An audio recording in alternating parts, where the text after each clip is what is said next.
What is up, guys? Back with another video as history was made at the Bristol Motor Speedway on Monday afternoon, and Joey Logano was the one who did it.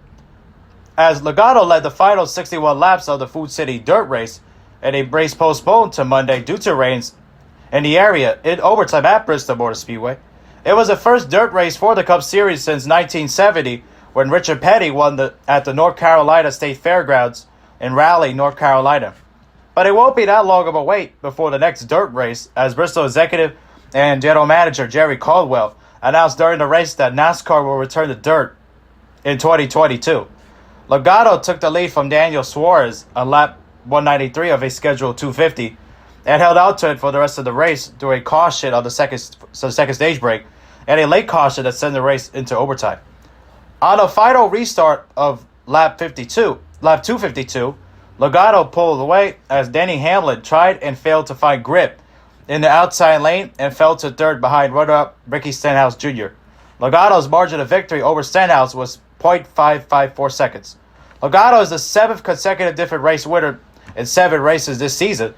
It was also the 2nd straight win for Team Penske and the 27th of his career. It was also the 10th straight year of Logano winning at least one race. Here he is talking about what it was like to win the first Cup race at Bristol on dirt and more, courtesy of Fox. Man, it's incredible. How about Bristol on dirt, guys? This is incredible, unbelievable racetrack. Great job by everyone that prepped the track. Obviously, a lot of work over here the last few days. And, man, we did a lot of work in the dirt department here the last few weeks with my buddy Ryan Flores and my car chief Jerry Kelly doing a good job with the modified and just making laps and learning where I was going. A lot of that helped. Kevin Buskirk helped a lot too. He has a lot of knowledge. And obviously Paul Wolf, this team, great car, obviously, to be able to execute the race we did and get a win. I was getting nervous. There's so many first-time winners and different winners than there's typically been. I was like, we got to get a win. Make sure we get in the playoffs. So it's amazing to get this Shell Pennzoil Mustang in the victory lane at Bristol. It's nothing like winning at Bristol, but putting dirt on it and being the first to do it is really special. Logano was also asked on how much of a challenge the conditions the track were, since they were changing, and more, courtesy also of Fox. It's definitely a challenge. You know, when they watered the track, the last stage, that kind of changed everything. And Denny and I had a heck of a race because he found grip up top, and I was like, well, I don't know how to do that. So I had to go up there and try to figure that out to defend the lead position, and then eventually just work the lap cars. That was very hard as well. So as it should be, everyone's racing to stay on a lead lap. So was able to get through them as needed, and of course the late race caution. But man, what an amazing team! Everyone at Team Penske really put together some really good cars to come here and you know, wing it. That's what this is about. Nobody really knew what to put in the car, and we were able to adjust the right way throughout practice and get into victory lane. It's great. Despite late brushes with the wall as he chased Logano, Hamlin now has 3 third-place finishes and 6 top 5s this season. Here's Hamlin's thoughts on his race and more. I really couldn't see a whole lot, Hamlin said, referring to the dusty conditions late in the race. I was kind of guessing. I thought I could on that last restart run the top in hard, but they didn't prep it in between the cautions the way they did before. It was just marbles up there. Man, I thought I had a shot there. I cut the 22, Logano, too many brakes there when he was cutting us off. They had a little better car, it looked like, there in the long run. Proud of this whole team. We're third best again. Suarez finished 4th. What a run for him in that Trackhouse racing team. Good run for them, the best finish of the season. Followed by Ryan Newman, also a good run for him. Also his best finish of the season as well, top 5 for him. William Byron, Tyler Reddick, and Ryan Blaney, as well as Eric Jones and defending series champion Chase Elliott rounded out the top 10. 2 of the best dirt drivers that were expected to compete for the win were eliminated from contention, and Christopher Bell and Kyle Larson after contact between them 2 laps after the competition caution. Running second on lap 53, Bell spun in turn 2, and Larson, who was running in the top lane, hit Bell in a wreck that also involved Kevin Harvick and Ross Chastain. Way to go, Bell. Way to go, Larson said sarcastically on his team radio after the wreck. Larson was still able to continue, but lost 2 laps while repairing his car. Bell and Chastain were out and finished 34th and 35th respectively. Larson finished 29th, 5 laps down. Here's Bell talking about the incident and more. I was just trying to run the water in on the yellow. Bell said after he visited to the infield care center. I knew I was a little bit slick. But I felt I could go up there and make some time. And I kind of entered shallow underneath it and it tried to pick it up on exit. And it was just really greasy up there. That was a lot of fun. Being able to be out there for that first run was really cool, and hated that I can't be out there longer.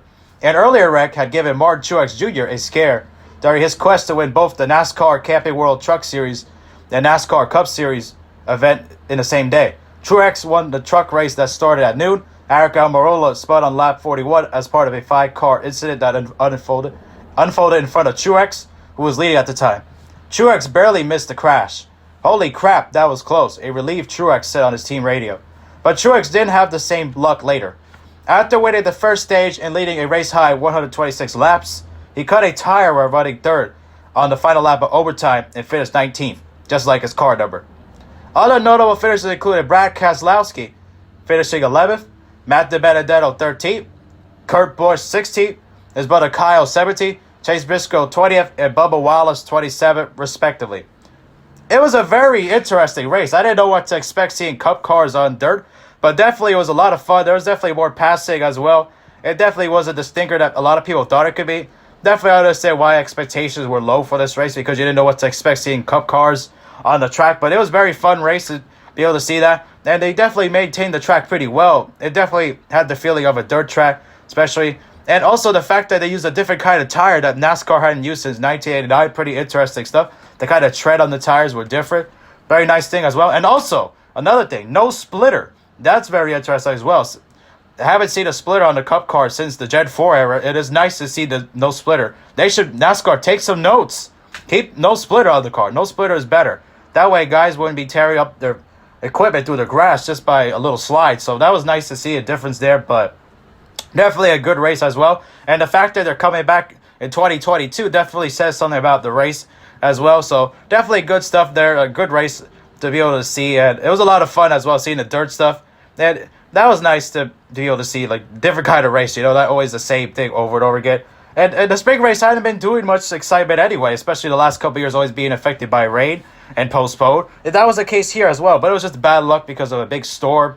And as a result, they had to postpone it to Monday. But definitely, it was tough for these drivers to see with the sun and the dirt. I think they should run it at night. They probably will. They should. It will be a lot better of a show, and maybe more people will attend as well in that sense. So that was a little problem there with that. But other than that, the racing was good. And the fact that Logano won, especially he joked on iRacing, said he wasn't good. Him and Clint Boyer on the broadcast, along with Jeff Gordon and Mike Joy during the iRacing event at the Bristol Dirt.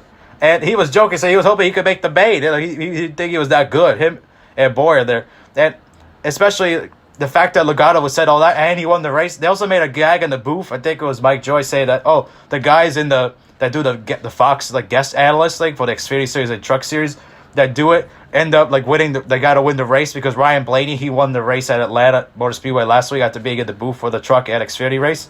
And the fact is, Logano did it too after being in the truck race earlier that day, in which Truex won. And so that was a nice little thing they said in the booth there. That means maybe more drivers will go to the booth, especially if they think they could win. But definitely did not expect Logano to win. Definitely I would have expected, everybody would have expected Chase Briscoe and Kyle Larson and Christopher Bell. I also didn't mention that also Ryan Newman is good on dirt, as well as Ricky Stenhouse Jr. and Austin Dillon. Dillon won the first race at the Eldora track in 2014 in the Truck Series there, Eldora Speedway. And also he won the Bristol Dirt Nationals just a week earlier as well. He won a late model race there. So I thought maybe one of them could be up there. Newman was up there as well. He was running fifth, and then he got spun out, but managed to bounce back. So good bounce back there. But definitely surprised that I didn't see more dirt guys. But the best ones got wrecked early with Larson and Bell. I definitely did not expect that to happen. Nobody did as well. A lot of people's predictions got ruined.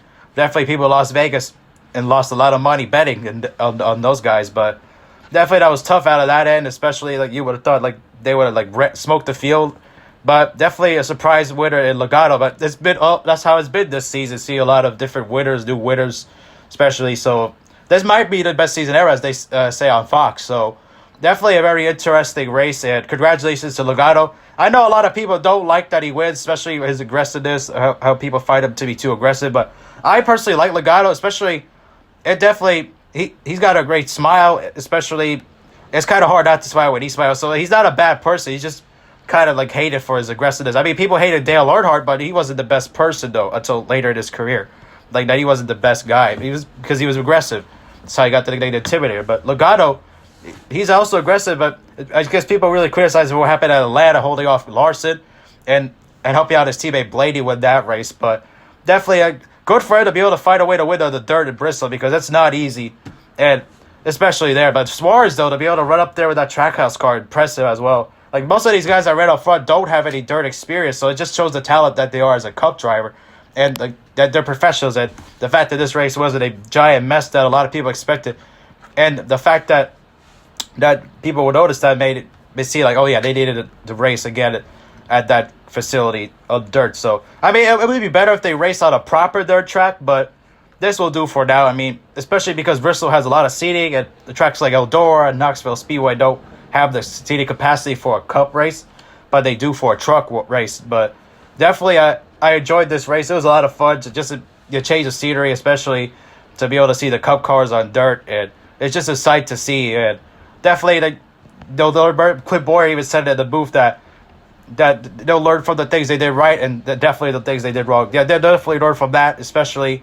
And the tire was fine, but they had to adjust that in practice because of they had practice, which is nice to see as well, to finally see a Cup race in practice. But it made sense for this weekend, this past weekend, that it would be like that, especially because of the fact that it was a new track, and also that they also had 2 competition cautions, especially with the tire wear and everything like that, because of how much these tires wore on dirt. So, but definitely, like, they'll learn from this experience, like I said, and they'll definitely come back better next time, 2022, next year, to see what will happen with this race and see how much it can improve, because I think it can only get better from here, especially to be able to see this race there again.